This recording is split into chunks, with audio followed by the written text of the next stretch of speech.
ಹಾಸನ ಜಿಲ್ಲೆಯಲ್ಲಿ ಅರಸೀಕೆರೆ ಒಕ್ಕಲಿಗರ ಸಂಘ ಹಾಗೂ ತಾಲೂಕು ಆಡಳಿತ ವತಿಯಿಂದ ತಾಲೂಕು ಕಚೇರಿಯ ಸಭಾಂಗಣದಲ್ಲಿ ನಾಡಪ್ರಭು ಕೆಂಪೇಗೌಡ 515ನೇ ಜಯಂತ್ಯೋತ್ಸವವನ್ನು ಕೆಂಪೇಗೌಡರ ಭಾವಚಿತ್ರಕ್ಕೆ ಪುಷ್ಪಾರ್ಚನೆ ಮಾಡಿ ದೀಪ ಬೆಳಗಿಸುವ ಮೂಲಕ ಕಾರ್ಯಕ್ರಮಕ್ಕೆ ಚಾಲನೆ ನೀಡಿದರು.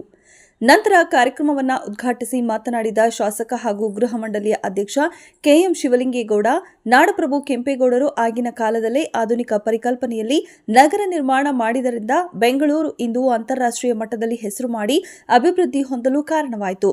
ಕೆಂಪೇಗೌಡ ಅವರ ಸಾಮಾಜಿಕ ಸುಧಾರಣೆಗಳು ಮತ್ತು ಬೆಂಗಳೂರಿನಲ್ಲಿ ದೇವಾಲಯಗಳು ಮತ್ತು ನೀರಿನ ಜಲಾಶಯಗಳನ್ನು ನಿರ್ಮಿಸಲು ನೀಡಿದ ಕೊಡುಗೆಗಾಗಿಯೂ ಹೆಸರುವಾಸಿಯಾಗಿದ್ದಾರೆ.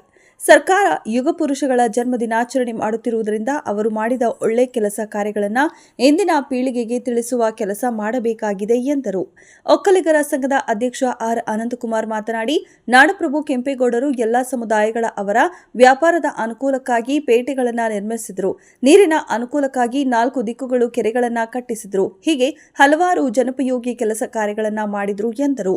ತಹಶೀಲ್ದಾರ್ ಸಂತೋಷ್ ಕುಮಾರ್ ಮಾತನಾಡಿ, ಬೆಂಗಳೂರನ್ನ 500 ವರ್ಷಗಳ ಹಿಂದೆಯೇ ಜನಸಾಮಾನ್ಯರಿಗೆ ಅನುಕೂಲಕ್ಕಾಗಿ ಭವ್ಯವಾಗಿ ನಗರ ನಿರ್ಮಾಣ ಮಾಡಿದ ಕೀರ್ತಿ ಕೆಂಪೇಗೌಡರಿಗೆ ಸಲ್ಲುತ್ತೆ.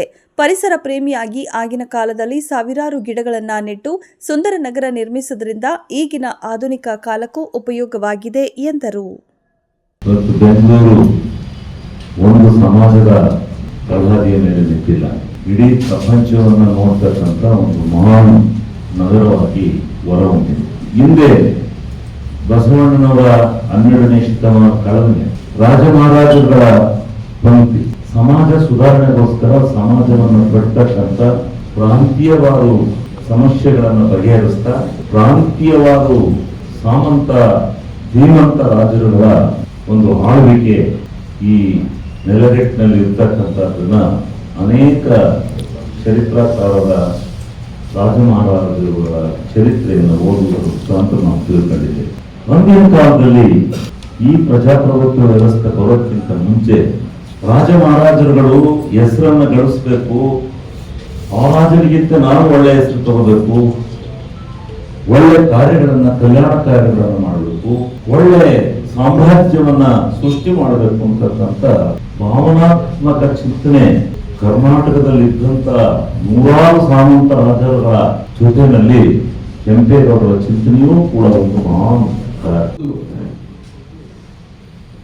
ಮುಂದಾಲೋಚನೆ ಇವತ್ತಿನ ಜನಮಾನಸಗಳಲ್ಲಿ ನಮ್ಮ ವಿದ್ಯಾರ್ಥಿ ಮಕ್ಕಳು ಅದನ್ನು ಕಲಿಬೇಕು ಅಂತೇಳಿ ನಾನು ಆಸೆ ಪಡ್ತಾ ಇದ್ದೀನಿ. ಏಕೆಂದರೆ ಅವತ್ತಿನ ಕಾಲದಲ್ಲಿ ಯಾವುದೇ ಒಂದು ಸ್ಕೇಲ್ ಆಗಲಿ ಅಥವಾ ಪೆನ್ ಆಗಲಿ ಅಥವಾ ಮ್ಯಾಪ್ ಆಗಲಿ ಇರಲಿಲ್ಲ. 500 ವರ್ಷಗಳ ಹಿಂದೆನೇ 4 ದಿಕ್ಕುಗಳಿಗೂ ಎತ್ತನ್ನ ಕಟ್ಟಿ ಲೋಗವನ್ನ ಕಟ್ಟಿ ಆ ಡಿಗ್ರಿನ ತೆಗೆದುಕೊಂಡ್ರೆ ಇವತ್ತು ಇಡೀ ಬೆಂಗಳೂರು ಒಂದು ಚಚ್ಚೌಕವಾಗಿ ಮೂಡಿ ಬರ್ತಾ ಇದೆ. ಅಂತ ಒಂದು ಮೇಧಾವಿ, ಅಂತ ಒಂದು ಜ್ಞಾನಿ ಹಾಗೂ ಎಲ್ಲ ಸಮಾಜದ ಈಗ ತಾನೇ ದಾಸರ ಮಾತಾಡಬೇಕಾದ್ರೆ 64 ಸಮಾಜಕ್ಕೂ ಅವರು ಒಂದೊಂದು ಪೇಟೆಗಳನ್ನ ಕಟ್ಟಿಸಂತ ಮಹಾನುಭಾವ. ಬಹಳ ವಿಜೃಂಭಣೆಯಿಂದ ನಾಡಪ್ರಭು ಕೆಂಪೇಗೌಡ ಜಯಂತಿ ಕಾರ್ಯಕ್ರಮವನ್ನು ಹಮ್ಮಿಕೊಳ್ಳಲಾಗಿದೆ. ಆ ನಿಟ್ಟಿನಲ್ಲಿ ನಮ್ಮಲ್ಲಿಯೂ ಕೂಡ ಬಹಳ ವಿಜೃಂಭಣೆಯಿಂದಲೂ ಕೂಡ ಕಾರ್ಯಕ್ರಮವನ್ನು ಹಮ್ಮಿಕೊಳ್ಳಲಾಗಿದೆ. ಸೊ ಈ ಕಾರ್ಯಕ್ರಮಕ್ಕೆ ಆಗಮಿಸಿದ ಎಲ್ಲ ಸರ್ವರಿಗೂ ಕೂಡ ನಾನು ಮತ್ತೊಮ್ಮೆ ಸ್ವಾಗತವನ್ನು ಕೋರ್ತಾ ಇದ್ದೀನಿ.